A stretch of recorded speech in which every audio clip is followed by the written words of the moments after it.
எல்லாருக்கும் வணக்கம். Welcome to Tamil cooking. இன்றைக்கி வடகறி தான் செஞ்சு காட்ட போகிறேன். அது எப்படி செய்யலான்றதை பார்க்கலாம் வாங்க.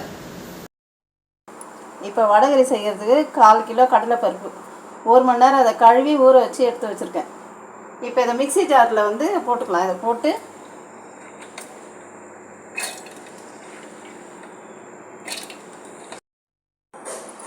கடலைப்பருப்பை மிக்ஸி ஜாரில் மாற்றிட்டேன்.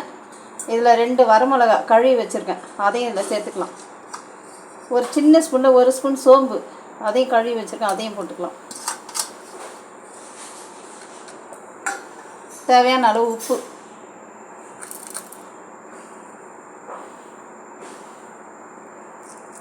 இப்போ இதை கொரன்னு அரைச்சிட்டு காமிக்கிறேன் உங்களுக்கு. இந்த மாதிரி கொரன்னு அரைச்சிட்டு வந்துட்டேன்.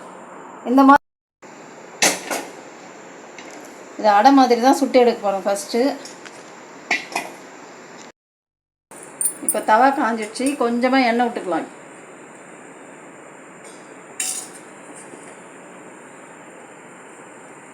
இந்த மாதிரி கொஞ்சம் கொஞ்சமாக அடை மாதிரி சுட்டு எடுத்துக்கலாம்.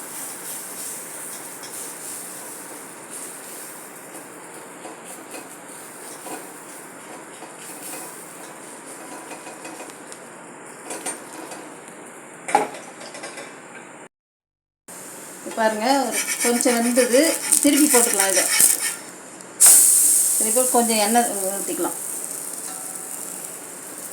லைட்டாக அப்படி எண்ணெய் ஊற்றிக்கோங்க. இது கொஞ்சம் வேகட்டும். இது பாருங்கள், அடை வெந்துடுச்சு. இதை எடுத்துக்கலாம். எல்லா மாவையும் சுட்டு எடுத்துட்டேன். இப்போ கடாயை வச்சுக்கலாம் ஸ்டவ்வில். கடாய் காஞ்சிடுச்சு. இப்போ எண்ணெய் ஊற்றிக்கலாம்.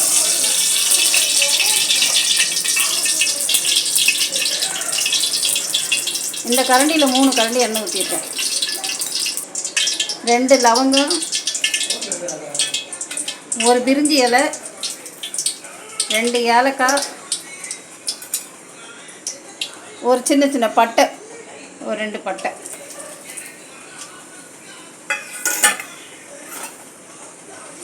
இது நல்லா செவந்து வரட்டும்.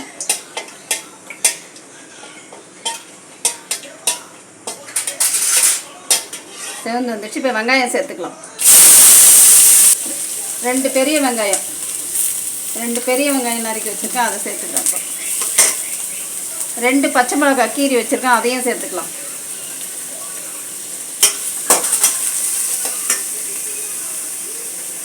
கொஞ்சம் கருவேப்பிலை. இதை நல்லா வதக்கிக்கலாம். இதை கொஞ்சம் நல்லா செவக்க வறுத்துக்கலாம். அதை வதக்கிக்கலாம். கொஞ்சமாக உப்பு சேர்த்துக்கலாம், வெங்காயம் வதங்கிறதுக்காக கொஞ்சம் சேர்த்துக்கலாம்.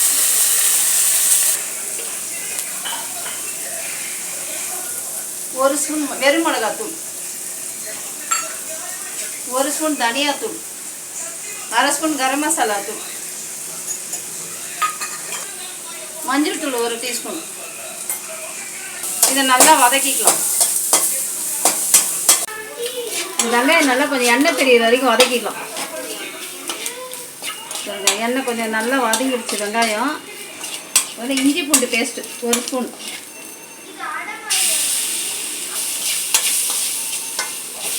கொஞ்சம் கொத்தமல்லி, புதினா, கொஞ்சம் புதினா. இதை நல்லா பச்சை வாசனை போகிற வரைக்கும் வதக்கிக்கலாம்.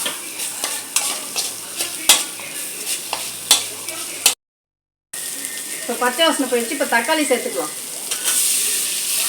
தக்காளியை நல்லா வதக்கிக்கலாம். தக்காளி நல்லா கொஞ்சம் சிம்லேயே வச்சு வதக்கிக்கலாம்.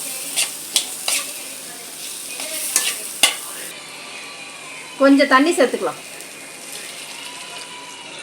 இது அப்படியே கொதிக்கட்டும். நல்லா கலரி விட்டு கொதிக்க வைக்கணும். தக்காளி நல்லா சாப்பிட்ட வர வரைக்கும் கொதிக்க விடணும். அதை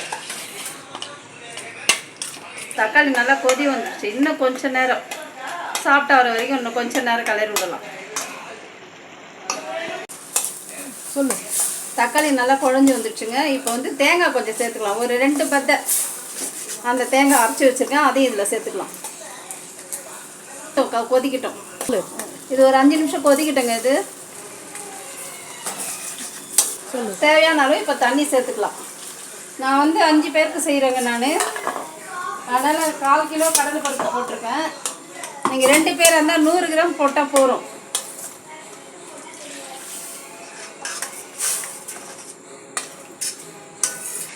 இப்போ தேவையான அளவு உப்பு சேர்த்துக்கலாங்க.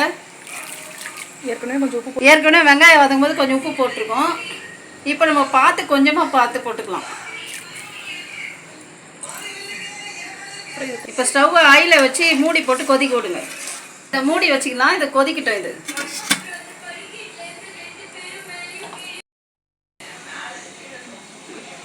நல்ல மணமாக வாசனை வருதுங்க. இப்போ திறந்து பார்க்கலாம். பாருங்கள், நல்லா கொதிச்சிச்சு.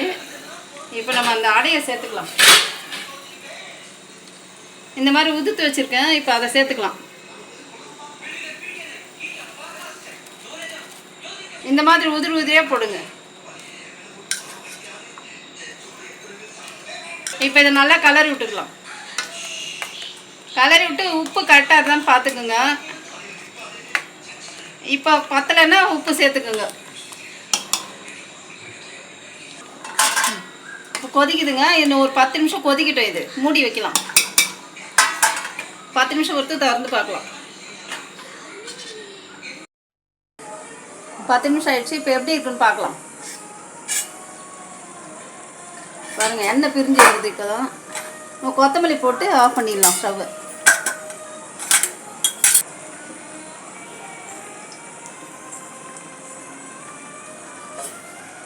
வடகரி நல்லா ரெடி ஆயிடுச்சு. இப்போ வேறு பாத்திரத்தில் மாற்றிக்கலாம். ஸ்டவ் ஆஃப் பண்ணிட்டு வேறு பாத்திரத்தில் மாற்றிக்கலாம்.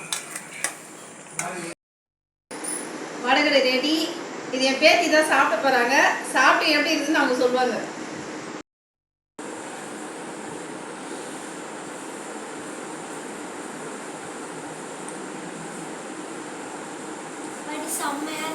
சூப்பராக இருக்கா? நீங்களும் அதை ட்ரை பண்ணி பாருங்கள். நன்றி. தேங்க்யூ.